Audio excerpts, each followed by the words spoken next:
Em nome do Pai, do Filho e do Espírito Santo. Amém.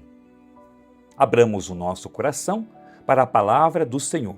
Deus quer falar conosco. Deus quer falar ao nosso coração. Evangelho de Mateus, capítulo 5, do 13 ao 16. Pegue a sua palavra, estamos dando continuidade nas bem-aventuranças. Ontem meditávamos o início ali das bem-aventuranças. Hoje nós vamos ouvir sobre ser sal da terra e luz do mundo. Evangelho de Mateus, capítulo 5, do 13 ao 16. Naquele tempo, disse Jesus aos seus discípulos: Vós sois o sal da terra. Ora, se o sal se torna insosso, com que salgaremos? Ele não servirá para mais nada, senão para ser jogado fora e ser pisado pelos homens. Vós sois a luz do mundo? Não pode ficar escondida uma cidade construída sobre um monte. Ninguém acende uma lâmpada e a coloca debaixo de uma vasilha, mas sim num candeeiro, onde ela brilha para todos os que estão em casa.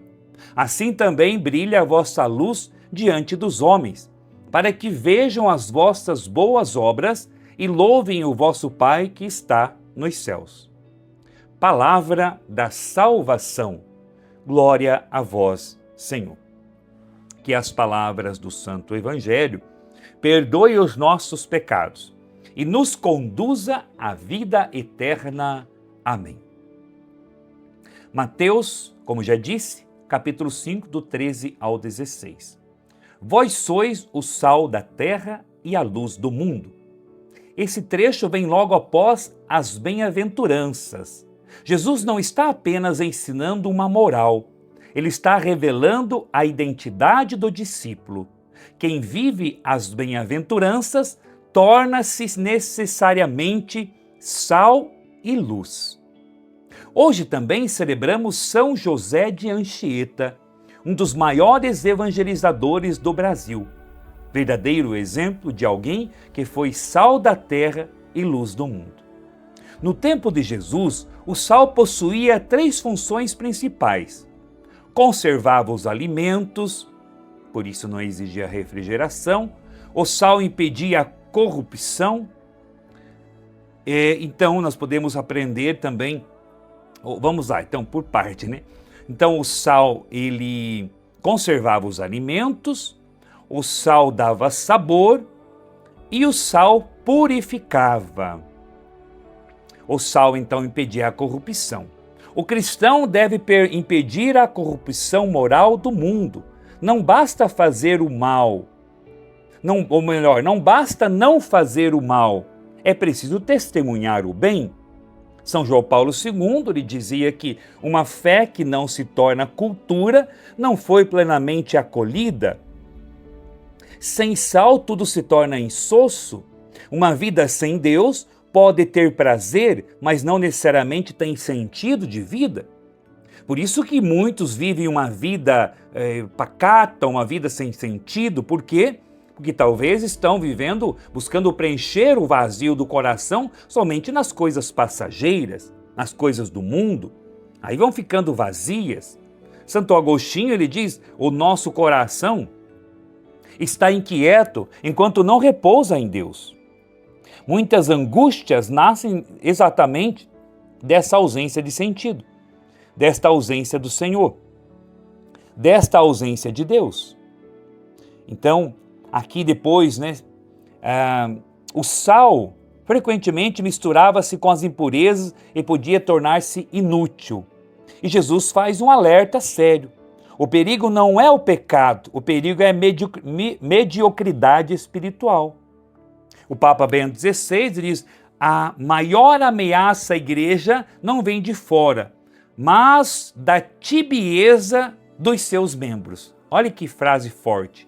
A maior ameaça da igreja não vem de fora, de pessoas que nos criticam, de pessoas que falam que nós somos atrasados, que a igreja só prejudica o ser humano. Essas pessoas, eles não fizeram a experiência de Deus, não descobriram ainda o sentido de ser cristão, de ser de Deus. Então a maior ameaça à igreja não vem de fora, mas dos seus membros tíbios, dos seus membros frios, dos membros da igreja que não vive uma fé autêntica. Vós sois a luz do mundo. E Jesus está fazendo uma afirmação. Jesus não está dizendo talvez você vai se tornar luz, ou você talvez vai se tornar sal, não, vós sois sal da terra, vós sois luz do mundo. É uma afirmação do Senhor. Assume quem você é.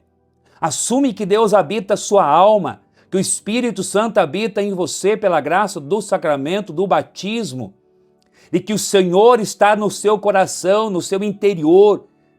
Desperte essa realidade espiritual dentro de você, desperte dentro de você essa experiência com Jesus Cristo. Com Jesus tudo pode ser mudado, com Jesus tudo pode ser transformado. Abra o seu coração para as bênçãos de Deus no dia de hoje. Vós sois luz do mundo. No Antigo Testamento, Deus era a luz de Israel. Agora Jesus comunica sua própria missão aos discípulos. Ele diz algo aos discípulos: não apenas tendes a luz, mas sois a luz. O discípulo torna Cristo visível ao mundo. Depois ele diz, a cidade construída sobre o monte, as cidades construídas sobre as colinas eram vistas de longe.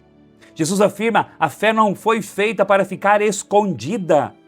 A verdade possui uma tendência natural de difundir-se, diz São Tomás de Aquino. Quem encontrou Cristo sente necessidade de anunciá-lo. Isto é uma verdade. Quem encontrou Cristo de verdade, não estou falando só de uma fé de preceito, de cumprir ordens. Não, quem fez uma experiência com Jesus, com o Espírito Santo de Deus, esta pessoa encontrou sentido da vida e ele tem necessidade de comunicar esta palavra. Portanto, se você não está comunicando Cristo, é sinal que ainda você não fez a experiência com Jesus. A lâmpada não foi feita para ficar escondida. Muitos cristãos escondem sua fé por medo da crítica, por respeito humano, por vergonha do evangelho. Mas Jesus rejeita esta postura. A fé é dom para ser compartilhado. Papa Francisco, um cristão fechado em si mesmo, perde a alegria da evangelização. Que brilhe a vossa luz diante dos homens. Que brilhe a vossa luz. O objetivo não é exaltar o discípulo, o objetivo é glorificar a Deus. É dizer aos irmãos: irmão, volte para a igreja, volte para a missa, volte para os sacramentos, volte para a palavra de Deus, volte para a oração. A sua vida terá um novo sentido se você abrir o coração para a experiência com o Senhor. Quando és elogiado pelas tuas obras, que Deus seja glorificado por elas, Santo Agostinho. Portanto, toda a evangelização autêntica conduz a Cristo, não a pessoas. Nós não podemos anunciar a nós mesmos, nós temos que anunciar o Cristo, o Senhor.